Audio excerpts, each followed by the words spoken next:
안녕하십니까, 아침햇살입니다. 오늘은 미중 대결이란 주제로 3번에 걸쳐서 이야기를 나눠보려고 합니다. 첫 시간으로 양상이고요. 두 번째 시간으로 이제 특징과 배경 이렇게 두 번째, 세 번째 이렇게 좀 진행하려고 하고 있습니다. 첫 번째 양상 시간이고요.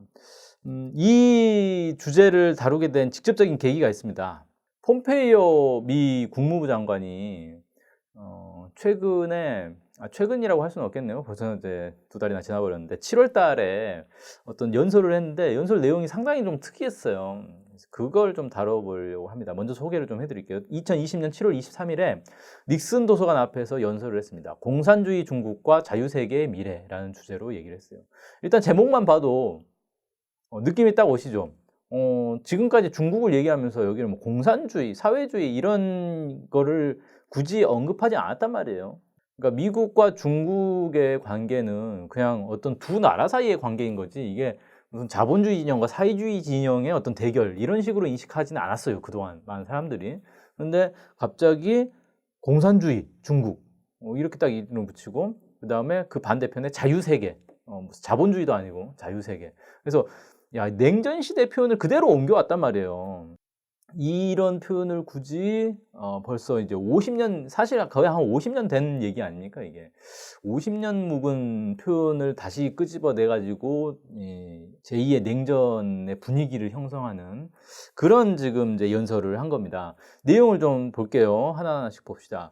중국을 맹목적으로 포용하는 낡은 패러다임은 실패했다. 이렇게 얘기를 합니다. 이 얘기는 뭐냐면 미국의 대중국 정책이 실패했다. 파산을 선언한 거예요.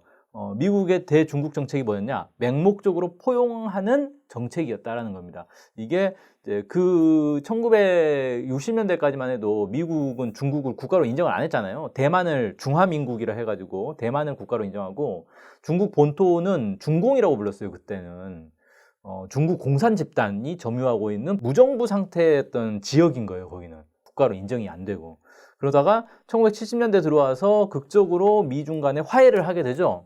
그래서 사회주의권을 인정을 한 거예요. 그래서 중국을 인정하고 중국 정부 인정해주고 어떻게 보면 이제 미국이 포용을 하려고 한 거죠. 근데 그게 실패했다. 이렇게 얘기를 하는 겁니다. 시진핑 국가주석에 대해서 파산한 전체주의 이데올로기의 진짜 선봉자. 이건 이제 무슨 얘기입니까? 독재자다 얘기죠. 말을 길게 했는데 시진핑은 독재자야라고 얘기를 한 거예요. 그 다음에 중국에 대해서는 이렇게 얘기했습니다. 세계 패권 장악에 나선 새로운 전체주의 독재 국가. 이거는 거의 뭐 나치 독일급으로 지금 중국을 표현하고 있는 거예요. 너넨 지금 뭐 히틀러 같은 나치 독일 같은 국가야. 세계를 지배하려고 하잖아 너네. 이렇게 공격을 하는 겁니다. 또 이런 얘기 했어요. 중국 공산당의 통치자들의 궁극적 야심은 미국과의 교역이 아니라 미국을 습격하는 것. 그래서 뭔가 이렇게 중국이 우리를 공격할 거야 라는 공포심을 지금 미국 국민들에게 심어주고 있습니다. 많은 중국 유학생과 상사원, 주재원들은 미국의 지식재산을 훔치기 위해 미국에 와 있다 라고 해서 미국에 있는 중국인들, 유학생, 뭐 창업적인 목적으로 와 있는 사람들이라든지 무슨 주재원들 이런 사람들을 스파이로 거의 취급을 해버렸어요. 이 정도면은 중국이 우리를 쳐들어올 거야. 그리고 그 전초병으로 좀 유학생들이 들어와 있어. 이거 뭐예요? 중국 유학생들 공격하라는 신호를 보낸 거잖아요. 미국 국민들한테. 미국 국민들을 반중 운동에 선동을 한 거다 이거. 뭐 이렇게 좀 볼 수가 있겠고 거의 느낌이 진짜 1950년대 미국의 그 메카시즘이라 해가지고 미국 의회에서 누가 종이 한 장 딱 들고 와가지고 내가 미국 내 암약하고 있는 공산주의자들 명단을 입수했다. 뭐 사실 아무것도 없었어요. 그렇게 해가지고 아무나 그냥 정적들을 다 찍어가지고 공산주의자로 규정을 해가지고 다 쫓아내버렸어요. 그런 일들이 있었는데 거의 지금 그 분위기를 연상케 하는 그런 이제 막 발언을 한 거죠. 그 다음에 또 뭐가 있습니까? 자유세계가 공산중국을 바꾸지 않는다면 공산중국이 우리를 바꿀 것. 표현이 되게 웃기잖아요. 공산중국. 아까 제목에서도 나왔는데 진짜 50년 전, 70년 전의 분위기로 돌아가 버렸어요. 지금 우리는 야 자유세계, 미국은 자유고 중국은 공산주의야. 우리는 자유세계고. 그래서 지금 자유세계와 공산주의가 지금 치열하게 싸우고 있는데 우리가 공산주의를 무너뜨리지 못하면 쟤네들이 우리를 무너뜨릴 거야 라는 완전히 그냥 50년대 70년대로 넘어간 거예요. 지금 냉전의 사고방식으로 넘어가 버렸다. 근데 이건 뭘 의미하냐면요. 데탕트라고 하죠. 1970년대 중국하고 화해를 하면서 이게 실은 뭐였냐면 중국이라는 사회주의 국가의 체제를 무너뜨리기 위한 자신들의 작전이었다라는 걸 인정하는 거예요. 그래서 우리가 50년 동안 중국 체제를 무너뜨리기 위해서 겉으로는 손잡고 악수하고 노는 척하면서 뒤에서는 계속 애들을 찌르고 있었다는 거죠. 근데 애들이 안 죽더라는 거예요. 체제 붕괴가 될 줄 알았는데. 그래서 지금까지 이 작전은 실패했다. 이 작전은 실패했기 때문에 앞으로 다른 작전을 펴겠다. 사실 이걸 이제 인정하는 거죠. 또 뭐 이런 연설에 계속 들어가 봅시다. 중국 공산당으로부터 우리의 자유를 지키는 것은 시대적 사명이다. 이게 지금 제일 화두다 이거죠. 중국 공산당을 바꾸기 위해 반체제 인사를 포함한 중국인들과 손잡고 자유세계의 민주주의 국가들과 새로운 동맹을 추진하겠다. 그래서 이건 뭐냐면 중국 내 반체제 인사들, 반정부 인사들, 그 다음에 미국이 앞으로 재편하려고 하는 세계 전선은 중국을 반대하는 전선이다. 그럼 지금까지는 뭐였을까요? 지금까지는 냉전 시대에 소련을 반대하는 반소 전선을 지금까지 펼쳐왔었단 말이에요. 근데 소련은 지금 이제 러시아로 바뀌어 있잖아요. 러시아도 여전히 미국의 적대적인 국가이긴 한데 지금은 러시아가 중심이 아니라 중국으로 중심이 옮겨왔어요. 그래서 중국을 중심으로 하는 새로운 전선을 만들겠다라는 겁니다. 그러니까 무게중심이 바뀌는 거예요. 어차피 당시 소련을 반대했던 나라들이나 중국을 반대했던 나라들이나 미국이 묶은 동맹은 크게 차이는 없을 거예요. 근데 무게중심이 바뀌는 거죠. 그때는 이제 유럽 중심이라면 지금은 이제 일본 중심으로 아마 바뀌게 되지 않을까? 뭐 이렇게 좀 생각이 돼요. 그래서 인도태평양 전략을 하고 있잖아요. 인도태평양 전략의 핵심적인 나라가 사실 일본이에요. 그래서 일본과 인도 이 두 나라를 핵심으로 해서 중국을 봉쇄하는 그런 이제 동맹을 추진하겠다라는 의미가 아니겠는가. 이 뒤에서 조금 더 설명을 드리겠습니다. 그다음에 9번째로 자유세계 국가들은 더욱 창의적이고 단호한 방법으로 중국이 변화하도록 유도해야 된다라고 해서 지금 미국이 전 세계 나라들의 지령을 내린 거예요. 야, 중국을 무너뜨리기 위해서 열심히 노력 좀 해. 라고 지금 얘기를 한 겁니다. 자, 여기서 근데 좀 특이한 건 뭐냐면은 미국이 국가 목표로 공식화한 거잖아요. 우리는 중국을 무너뜨릴 거야. 중국 공산당을 무너뜨릴 거야. 중국 공산당이라는 게 집권당이고 사회주의 국가의 특성상 공산당을 무너뜨린다는 건 중국 사회 체제 자체를 무너뜨리겠다는 거잖아요. 중국 체제를 우리가 붕괴시키는 게 목표다라는 걸 공식화했어요. 그러니까 이건 중국과 더 이상 화해할 수 없는 어떤 대결의 강을 건넌 거죠. 그 다음에 반체제 인사들과 손잡겠다. 이 얘기는 뭐냐면 내란을 선동하겠다라는 거예요. 내란 선동을 이제 선언을 한 거죠. 그래서 중국과의 전면적인 대결, 이걸 이제 하겠다. 예를 들어서 잘 생각해 보세요. 만약에 일본 지금 이제 아베 총리가 사임을 하는 바람에 총리가 누가 될지 모르겠는데 일본 정부가 어느 날 일본 뭐 관방장관이 한국의 반문재인 세력과 손을 잡고 민주당 체제를 붕괴시키기 위해서 국가의 힘을 모으겠다. 전 세계 국가들도 여기에 힘을 더해달라. 이런 발표를 했다고 생각해 보세요. 난리가 나는 거죠. 이건 그냥 일본하고 한국은 그냥 전쟁 상태로 돌입하는 거예요. 이거는. 그러지 않겠어요? 일본에서 그렇게 발표를 했는데 단교는 기본이죠. 이건 뭐 수교 관계를 유지하는 말이 안 되는 거죠. 전면전에 돌입하는 선전포고나 다름없는 발언입니다. 그건 사실. 근데 미국이 그걸 했다는 거예요. 외교적 언사를 잘 쓰기로 유명한 미국의 외교가의 수장이 이런 노골적인 발언을 했다. 직설적인. 사실 되게 유치한 발언 한 거잖아요. 뭡니까? 무찌르자 공산당 이런 거나 마찬가지예요. 거의 이승만급의 발언을 한 거예요, 지금. 이건 뭐냐면 미국이 중국하고 한판 붙겠다라는 선언을 한 거나 다름없다. 이렇게 봐야 될 것 같습니다. 미국 그리고 미국의 동맹국들과 힘을 합쳐 공산당의 변화를 이끌어내자고 촉구한다. 중국인들한테 하는 얘기예요. 중국인들한테 내란을 선동하고 있는 거죠. 우리는 자유를 사랑하고 중공과 완전히 구별되는 중국인들을 북돋우고 힘을 줘야 한다. 중공 정말 오랜만에 나왔는데 물론 이제 한글로 옮기면서 중공이라고 표현한 거고 세계 각국에게 얘기를 하는 거예요. 중국의 반체제 인사들을 지원하고 후원해라 라고 지금 이제 선동을 한 거죠.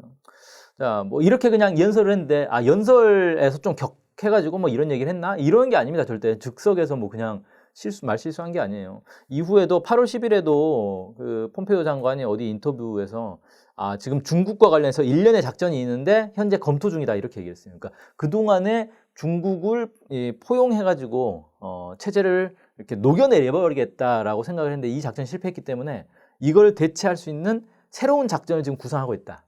근데 지금 현재 검토 중이다. 작전은 있다 이미. 이렇게 얘기를 했습니다. 그 작전이 뭘까? 손을 잡고 화해한 척하면서 개혁 개방으로 유도해가지고 자본주의화 만들려고 했는데 경제 영역에선 자본주의가 어느 정도 됐어요. 근데 정치 영역에서는 여전히 사회주의로 남아 있단 말이에요. 그러니까 미국 입장에서는 이게 불만인 거예요. 정치 영역에서도 완전히 자본주의화 돼가지고 소련처럼 대통령 투표로 뽑고 뭐 여러 정당들이 난립하고 뭐 이렇게 돼야 미국이 거기에 손을 대가지고 정권을 뒤집어 엎고 친미 정부를 세울 수가 있을 건데 그렇게 해서 사실 소련은 고르바초프, 옐친 뭐 이렇게 해가지고 친미 정부를 세워가지고 완전히 러시아를 그냥 삼류 국가로 밀어 떨어뜨려 버린 거 아닙니까? 그래서 냉전에서 승리를 하게 된 거죠.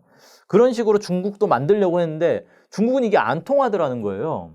아, 그래서 이건 아니구나. 포기. 그러면 다른 작전을 펴야겠죠. 다른 작전이 뭐가 있을까요? 전쟁? 뭐 전면 전쟁도 가능하겠죠. 그 다음에 뭔가 이렇게 특수 작전들, 얘기할 수 없는 특수 작전들 이런 것들을 펼칠 건데 물론 특수 작전은 지금까지 안 펼치진 않았을 거예요. 근데 새로운 양상으로 좀 펼치지 않겠나 뭐 이렇게 좀 생각됩니다. 그래서 그 양상을 좀 더 구체적으로 하나씩 살펴보려고 합니다. 크게 외교, 정치 외교적인 문제, 그다음에 군사적인 문제, 경제적인 문제 이렇게 좀 살펴볼 거예요. 정치 외교적인 문제 한번 봅시다. 단교롭지 않는 극단적 외교 대리. 7월 21일 날 미국이 휴스턴 주재 중국 총영사관을 폐쇄했습니다. 지금 미국이 중국에 대해서 하고 있는 대부분의 이 대결적 행동들의 명분은 뭐냐면 중국이 우리 정보를 빼간다라는 거예요. 그래서 중국 총영사관, 휴스턴에 있는 중국 총영사관이 우리 미국의 정보를 막 빼가니까 얘네들을 폐쇄시킨 거야 라고 이제 명분을 대걸었습니다. 근데 원래 영사관의 기본 업무 중에 하나가 정보 보고가 있어요. 그래서 그거를 명분으로 삼은 건데 약간 좀 그렇죠. 근데 여기 휴스턴 주재 총영사관이 또 어떤 특징이 있냐면요. 하필이면 미국에 지금 중국 영사관이 여러 개가 있을 건데 하필이면 여기냐. 여기가 중국 최초의 총영사관이었어요. 그러니까 미중 화해의 어떤 상징적인 장소인 거죠. 여기를 폐쇄를 한 거예요. 그러니까 너네랑 사실 국교 맺은 걸 후회하고 있어 라는 얘기를 한 거나 마찬가지예요. 여기서 한 급 더 나아가면 대사관을 폐쇄해야 되는데 대사관 폐쇄하면 단교니까 거기까지 못 가는 거죠. 총영사관만 딱 건든 거죠. 3일 뒤에 중국이 청두에 있는 미국 총영사관을 폐쇄해버렸습니다. 이 영사관은 어떤 성격이 있냐면 그 중국의 티베트 지역을 관할을 하고 있어요. 영사관이라는 곳이 어떤 곳이냐면요. 대사관하고는 좀 다른데 대사관은 각 나라에 하나만 있는 거예요. 그 나라의 어떤 주권을 상징하는 거기 때문에 영사관은 그냥 사무 업무 처리하는 겁니다. 뭐 예를 들어서 미국에 있는 우리나라 영사관은 재미동포들 그리고 미국에 여행 간 한국인들의 어떤 신변 보호라든지 뭐 경제적 문제라든지 뭐 이런 것들을 처리해 주는 그런 곳이에요. 그래서 여러 도시에 있을 수가 있죠. 뭐 큰 나라 같으면 뭐 여러 곳인데 있을 수가 있죠. 근데 이제 미국의 청두에 있는 미국 영사관은 이제 자기들이 이렇게 다루는 범위에 티벳도 들어가 있는 거예요. 그래서 티벳이 근데 어떤 곳입니까? 미국이 상당히 관심을 가지고 있어요. 티벳 독립에 대해서 관심이 있습니다. 그래서 티벳이 중국으로부터 독립해 나가야 된다라는 입장을 미국이 가지고 있고, 그러니까 당연히 여기에 관심이 많겠죠. 티벳 사람들을 어떻게 하겠어요? 계속 부추기고 있겠죠. 야, 너네 왜 중국 밑에서 신음하고 고달프게 사니? 독립을 해라. 우리가 잘 먹고 잘 살게 해주겠다. 뭐 이런 식으로 계속 작업을 해온 지역이란 말이에요. 여기를 그냥 폐쇄를 해버렸어요. 그래서 지금 중국이 하고 있는 행동들은 원칙이 있어요. 미국이 우리를 공격하면 똑같이 우리도 대응하겠다라는 겁니다. 그러니까 미국이 총영사관 1개를 폐쇄했기 때문에 우리도 미국 총영사관 1개를 폐쇄한다 이거예요. 2개 하면 우리도 2개. 너네가 3개 하면 우리도 3개. 뭐 이런 식으로 지금 대응을 하고 있습니다.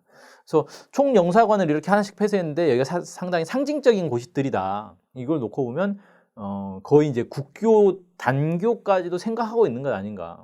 우리가 다음 단계는 대사관이야 이 얘기잖아요. 다음에는 대사관 폐쇄할 거야 너네. 이렇게 지금 경고를 하고 있는 거예요. 그 다음에 또 하나가 대만에 대해서 미국의 정책이 180도 바뀌었습니다.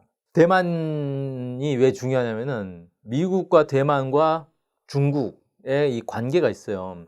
대만이라는 곳이 이제 어떤 곳입니까? 원래 이제 중국 본토에 중국에 이제 국민당이 있었고 공산당이 있었잖아요. 국공 내전을 벌였어요. 내전을 벌리다가 결국 국민당이 패배를 했죠. 그래서 국민당 이 잔당이 대만으로 건너갑니다. 그래서 대만을 점령해가지고 여기에 자기들 나라를 세운 거예요. 여기가 이제 중화민국이다라고 한 거죠. 그리고 중국 본토는 이제 공산당이 완전히 차지해서 중화인민공화국을 세운 거고 이렇게 2개 나라가 된 거예요. 근데 중국 이제 공산당은 우리는 두 개 나라가 아니다. 원래 하나의 나라다. 따라서 대만이 이건 나라가 아니다. 중화민국이라는 건 나라가 아니다라고 하는 거예요. 그냥 국민당회들이 불법 점령하고 있는 곳이고 여긴 나라가 아니야. 라는 게 하나의 중국이라는 원칙입니다. 그래서 중국하고 수교를 맺으려면 대만하고 수교를 맺으면 안 돼요. 우리는 하나의 중국이기 때문에 정부가 두 개일 수 없어. 따라서 따로따로 수교 맺는 건 안 돼. 우리랑 수교 맺으려면 여기랑 수교 끊어. 그리고 대만도 똑같은 정책을 폈습니다. 중화민국도 우리랑 수교 맺으려면 중국하고는 손잡지 마. 이거였어요. 그래서 서로 이제 배타적인 거죠. 1970년대 미국이 중국하고 수교를 맺기 위해서 국교를 끊습니다. 단교를 해요. 그리고 대만에 주둔하고 있던 미군들을 다 철수를 합니다. 그때까지 대만의 미군이 주둔하고 있었어요. 중국은 이제 압박하는 거였죠. 그 다음에 대만의 무기 판매를 금지를 합니다. 이렇게 해가지고 대만을 완전히 버린 거죠. 쉽게 말해서. 그리고 중국하고 완전히 이제 화해를 하겠다 이렇게 됐는데 이게 이제 닉슨의 업적이란 말이에요. 그러니까 폼페이오가 닉슨 도서관 앞에서 그 연설을 한 거는 닉슨 시절에 했던 그 선택이 잘못된 거였다. 우리는 그 노선으로 50년을 해왔는데 실패했다라는 걸 선언한 겁니다. 장소가 딱 적절했던 거죠. 닉슨의 정책은 실패했다라고 선언을 한 거예요. 어쨌든 그래가지고 이제 닉슨 시절에 맺었던 그 이제 합의가 중국과 미국의 어떤 관계의 기본 이제 틀이란 말이에요. 근데 트럼프 대통령 정부가 들어서서 이걸 깨기 시작합니다. 우린 대만하고 손 잡을 거야. 중국 너네 좀 괴로워봐. 너네 괴롭힐 거야 우리가. 이걸 대놓고 이제 하는 거죠. 그래서 대만에 무기를 판매하기 시작합니다. 2017년부터 무기를 팔기 시작했어요. 점점 더 많은 무기를 팔고 있습니다. 지금 매년 팔고 있어요. 그 다음에 대만에 미국의 보건복지부 장관이 올해 8월 달에 방문을 했을 거예요. 단교 이후에 최고위급 인사가 이제 방문을 한 거라고 하더라고요. 그 다음에 미국 의회에서 대만법을 통과시켜가지고 대만과 국교를 다시 회복할 수 있는 그런 토대를 마련을 했습니다. 그리고 이제 얼마 전에 미국의 한 관리가 어떤 토론회에서 얘기를 했어요. 대만과 경제 대화를 시작하겠다. 경제 교류를 이제 하겠다라는 건데 이건 이제 뭐냐면은 뭐 무기 판매하고 경제 대화하고 이제 법적인 절차까지 밟고 대만하고 다시 수교할 수도 있다라는 걸 의미하는 거예요. 트럼프 대통령도 대만은 하나의 국가로 인정해야 된다. 뭐 이런 식으로 이제 표현을 한 게 있어요.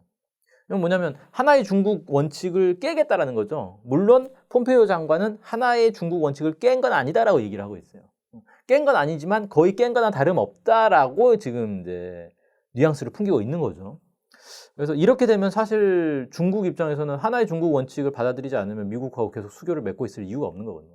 미국과 관계를 끊겠다라는 게 이제 중국의 입장이 되겠죠. 그 다음에 홍콩 얘기를 또 해야 되겠는데, 뭐 홍콩에 대해서는 뭐 이걸 인권적인 측면이나 뭐 민주주의 측면으로 이렇게 접근하는 경우도 있는데, 기본적으로 이제 중국 입장에서는 홍콩이라는 지역이 우리 지역인데, 그러니까 중국 국가 안에 있는 특별 지역인데, 얘네들이 분리 독립을 하려고 하는 그런 불순한 움직임이 있다. 그래서 이걸 막겠다라는 건데, 미국은 왜 너네 홍콩에 대해서 인권 탄압, 뭐 민주주의 탄압을 해, 독재를 해? 라는 식으로 이제 시비를 걸고 있는 거예요. 근데 이게 왜 이렇게 민감해졌냐면은 단순히 홍콩에 대해서 그냥 얘가 분리 독립을 하느냐 마느냐로 그냥 정리되는 걸로 끝나는 게 아니고 홍콩이 떨어져 나가면 중국 내에 다른 소수 민족도 분리 독립을 하려고 시도할 가능성이 높기 때문에 중국이 매우 경계하고 있고 미국은 이걸 매우 좋은 기회로 생각하고 있는 거예요. 그러니까 중국 내에서 지금 가장 심각한 데가 티벳이죠. 티벳은 망명 정부가 있잖아요. 그 다음에 신장 위구르, 위구르족의 망명 정부까지는 아닐 거예요. 거기는 그냥 독립운동 지도자가 있어요. 거기 미국의 망명에 있는데 이들은 완전한 독립 혹은 중국 내에서 자치권의 더 강화 이런 것들을 지금 요구를 하면서 중국 정부가 대립을 하고 있습니다. 그리고 이들에 대해서 미국이 엄청난 지원을 해주고 있어요. 재정 지원도 해주고 있고 뭐 다양한 지원들을 해주고 있죠. 그래서 중국 입장에서는 얘네들이 상당히 그 중국의 어떤 이 단일 중국을 불안정하게 만드는 요소들이란 말이에요. 미국이 자꾸 이런 이제 소수 민족들을 막 선동해가지고 중국을 괴롭히고 만약 이런 나라들이 이런 지역들이 떨어져 나간다고 생각해 보세요. 중국은 완전 사분오절 되는 거예요. 그렇게 한 나라가 무너지는 거죠. 그러니까 뭐 예를 들면은 우리나라에도 자치구가 있잖아요. 제주 특별자치구역. 여기는 뭐 법도 독자적으로 막 만들고 그럴 수 있는 곳이죠. 그냥 가정을 하는 겁니다. 예를 들자면 가정을 하는 거예요. 뭐 일본이나 중국 애들이 제주도를 우리가 한번 뺏어 볼까라고 해가지고 제주도에 막 암약을 해가지고 야 너네 그냥 자치로 만족하지 말고 아예 분리 독립을 해라. 그럼 너네가 엄청 잘 살 수 있게 해주겠다. 이런 식으로 했다고 생각해 보세요. 그러면 한국 정부가 뭐 자유로운 논의를 보장합니다. 이렇게 나와야 됩니까? 말도 안 되는 거잖아요. 분리 독립이라는 건 이건 반란인데 그런 걸 철저히 막으려고 할 거란 말이에요. 그러면 갑자기 이제 일본에서 야 너네 왜 제주도민들 인권 탄압을 해? 너네 독재 국가야? 뭐 이런 식으로 이제 시비를 거는 거예요. 그렇게 해서 막 한국 정부를 괴롭히는 거죠. 그러다가 만에 하나 진짜 막 분리 독립이 된다. 그러면 한국의 국가 자체가 완전히 흔들리는 거잖아요. 국가의 일부가 떨어져 나가가지고 독립을 해버렸다라는 건데 이건 심각한 거죠. 거의 해방 직후에 단정 수립한 거나 마찬가지 꼴인 거잖아요. 그래서 이런 국가의 어떤 정체성 자체를 흔들어버리는 그런 사건이기 때문에 홍콩이라는 게 중국 내에서 비중이 얼마나 되느냐가 중요한 게 아니라 그만큼 중요한 어떤 의미를 가지고 있다. 그래서 중국과 미국이 서로 이 홍콩 문제에 대해서는 첨예하게 대립을 하고 있는 거예요. 아무튼 그래서 지금 미국이 어떻게 하고 있습니까? 홍콩 인권법을 통과시켰어요. 그리고 중국은 홍콩의 국가안전수호법을 제정을 이제 강행을 했죠. 그렇게 해서 지금 이제 막 충돌을 하고 있고 지금 미국이 먼저 홍콩에 대해서 그 홍콩 사태와 관련해서 11명의 중국인을 제재를 했어요. 그러니까 중국도 똑같이 미국의 홍콩 사태에 개입하고 있는 11명을 제재를 또 합니다. 그래서 중국은 계속 똑같은 만큼 보복을 한다라는 입장인 거예요. 그래서 홍콩 문제를 가지고도 서로 이렇게 좀 대립하고 있는 그런 양상입니다. 그래서 이렇게 정치 외교적으로 거의 단교 수준으로 가는 분위기로 이렇게 대립하고 있는 걸 좀 살펴봤고요. 그다음 군사적 갈등은 봅시다. 갈수록 커지는 군사적 갈등. 미국과 중국 사이의 군사적 갈등의 핵심은 남중국해입니다. 남중국해에 항공모함 뭐 수시로 투입시키고 있어요. 그 다음에 최근에 나왔던 뉴스 중에는 지난 7월 달에 인공섬 점령 훈련을 했다 그래요. 그러니까 이게 약간 좀 설명을 드리자면은 남중국해가 중국에서 이제 남쪽으로 한참 내려와 있는 곳에 있는데 여기가 전 세계 무역량의 몇 퍼센트더라? 60%인가가 통과한다던가. 아무튼 엄청난 해상 무역이 통과하는 지역이에요. 그러니까 중국이 그 뭐 시진핑이 1대1로 사업 뭐 이렇게 얘기를 하는데 육로로 가는 건 사실 이게 좀 불편한 점이 많이 있어요. 중간에. 근데 해로로 가는 게 이제 중요한데 지금까지도 이게 중심인 거죠. 해로로 가는 핵심이 이제 그 남중국해를 거쳐 가는 거예요. 남중국해 거쳐서 뭐 인도로도 가고 유럽으로도 가고 뭐 전 세계로 뻗쳐 나가는 거죠. 이 지역의 치안을 이제 안정화시키는 게 중국 입장에서 매우 중요합니다. 근데 거꾸로 말하면 미국 입장에서는 여기를 딱 틀어막으면 중국을 완전히 말려 죽일 수가 있는 거예요. 그래서 중국은 여기에서 자신들이 안전하게 다닐 수 있도록 확보를 하려고 하고 미국은 여기를 딱 틀어막아가지고 중국을 말려 죽이려고 하는 이 지역이 바로 남중국해입니다. 그래서 이제 중국이 생각한 게 뭐냐면 남중국해에 콘크리트 더미를 엄청나게 갖다 부어가지고 바다를 메워서 섬을 만들어 버렸어요. 인공섬을 지금 여러 개 만들었습니다. 그래서 거기에 활주로를 깔아가지고 그럼 뭐라 합니까? 불침 항모라 그러죠. 섬을 만들어서 그걸 항공모함처럼 쓰는 거예요. 움직이지 않는 항공모함이에요.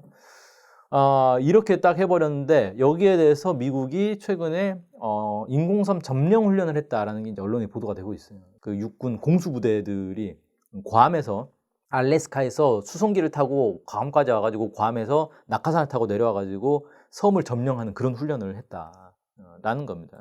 중국이 만들어 놓은 인공섬을 빼앗기 위한 그런 이제 어떤 훈련을 한 것으로 이제 보여지는데 전쟁이죠, 전쟁. 남중국해를 중국 입장에서는 뺏기면 자기들이 말라 죽는 거고 미국 입장에서는 남중국해를 뺏지 못하면 중국의 성장을 막을 수가 없어요. 중국의 성장을 막지 못한다는 건 미국이 결국 밀려난다는 겁니다. 아까 그 폼페이오가 얘기한 게 그냥 한 소리가 아니고 진짜 중국한테 밀려서 미국이 망할 위기에 처했다라는 위기의식이 실제 있는 거예요. 중국이 우리를 차지하게 생겼다.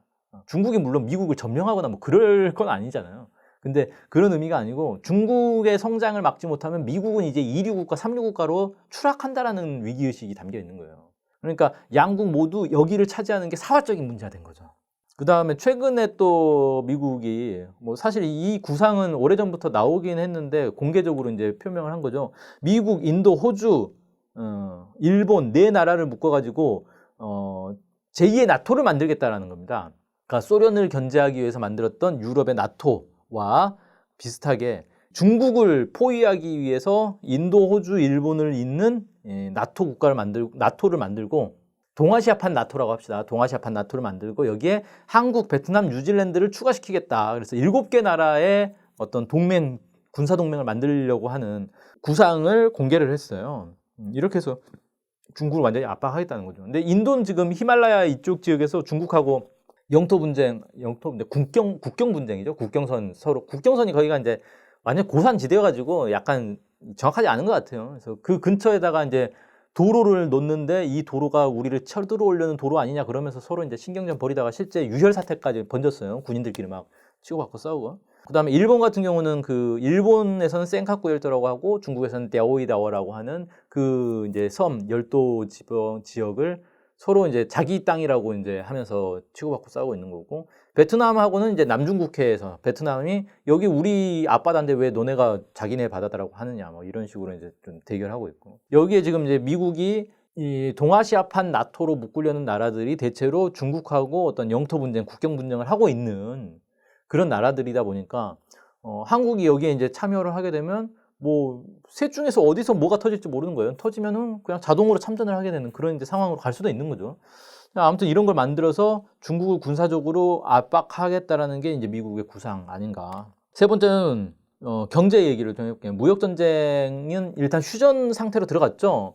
휴전하자마자 근데 코로나가 터져버리는 바람에 지금 무역 전쟁은 약간 좀 이슈에서 멀어져 버렸어요. 원래 무역 전쟁 휴전하면서 합의한 것들이 있어요. 뭐 미국과 중국이 각각 뭘 어떻게 하겠다라고 합의한 게 있는데 코로나 때문에 이게 지금 뭐 완전히 엉망이 돼 버렸습니다. 뭐 지킬 수 없는 상황이 되고 막 그랬어요. 근데 이 무역 전쟁에 이제 2탄이라고 얘기를 할 수 있겠는데 전면적인 경제 전쟁으로 좀 가고 있는 것 아닌가 이런 보여지는 게 있습니다.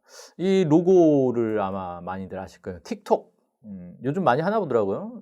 틱톡이 15초인가 뭐 아주 짧은 영상을 올리게 돼 있나 봐요. 근데 이게 영상을 그냥 스마트폰으로 그냥 찍어서 그냥 영상 올리는 그런 걸 넘어서서 얘 자체가 다양한 이렇게 편집을 해줄 수 있는 그런 인공지능을 많이 제공을 하나 보더라고요. 그래서 재미있는 편집들을 많이 할 수 있어요. 그래서 사람들이 이제 많이 이용하고 있고, 미국에도 틱톡을 이용하는 이용자가 1억 명이나 됩니다. 어마어마한 사람들이 이용을 하고 있죠.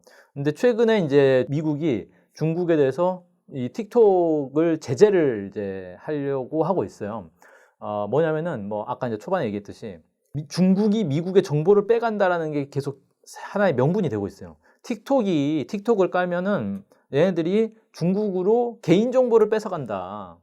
그래서 미국의 국가 안보를 위협한다라는 겁니다. 그래서 틱톡을 사용할 수 없게 미국 내에서 사용 못하게 막아버렸어요. 그리고 미국 내 틱톡 미국 뭐 지사가 있을 거 아니에요. 여기 자산을 매각하라라고 명령을 내렸습니다.